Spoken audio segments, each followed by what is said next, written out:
নতুন করে দেশ গড়তে সবাইকে আন্তরিক হওয়ার আহ্বান জানিয়েছেন বিএনপি মহাসচিব মির্জা ফখরুল ইসলাম আলমগীর। প্রয়াত সাংবাদিক মাহফুজুল্লাহর মরণোত্তর ২১শে পদক পাওয়া উপলক্ষে এক আলোচনা সভায় মির্জা ফখরুল এসব কথা বলেন।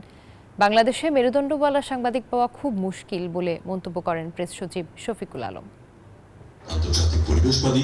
সাহসী ও নির্ভীক লেখনীর মাধ্যমে দেশের গণমাধ্যমের নক্ষত্র হয়ে উঠেছিলেন সাংবাদিক মাহফুজুল্লাহ। মরণোত্তর ২১শে পদকে ভূষিত হওয়ায় জাতীয় প্রেস ক্লাবে আয়োজন করা হয় এই আলোচনা সভার।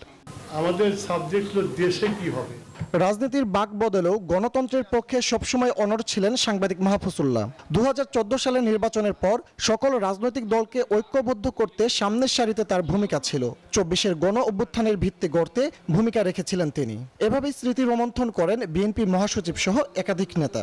সার্বিকভাবে বাংলাদেশের যে রাজনৈতিক প্রেক্ষাপট, এটার উপর তার যে কর্মকাণ্ড কর্মযজ্ঞ, এটা বিরাট ফুটপ্রিন্ট আমি মনে করি কন্টেম্পোরারি হিস্ট্রিতে। দীর্ঘদিন ধরে এই দেশের রাজনৈতিক দলগুলো তারা যে চেষ্টা করেছে, তারা যে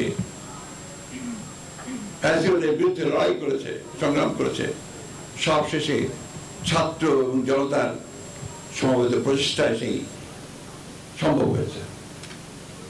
আজকে একটা আশার আলো সবাই আমরা দেখতে পাচ্ছি যে আবার নতুন করে বাংলাদেশকে আমরা গড়ে তুলব। বাংলাদেশে মাহফুজুল্লাহর মতো মেরুদণ্ডওয়ালা সাংবাদিক পাওয়া খুব মুশকিল বলে মন্তব্য করেন প্রেস সচিব শফিকুল আলম।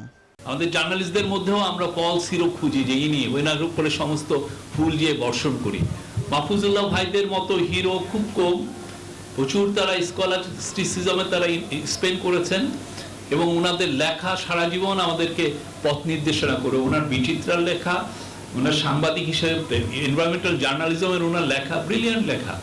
মাহফুজুল্লাহর ২১শে পদক প্রাপ্তি কেবল তার কাজের প্রতি সম্মান নয়, বরং অনেক আগেই তিনি এ পদকের দাবিদার ছিলেন বলেও জানান বক্তারা। শ্রমটা উনি দিয়েছেন এবং কখন উনি লিখেছেন। ফজলে রাব্বি সৌরভ, নিউজ 24, ঢাকা।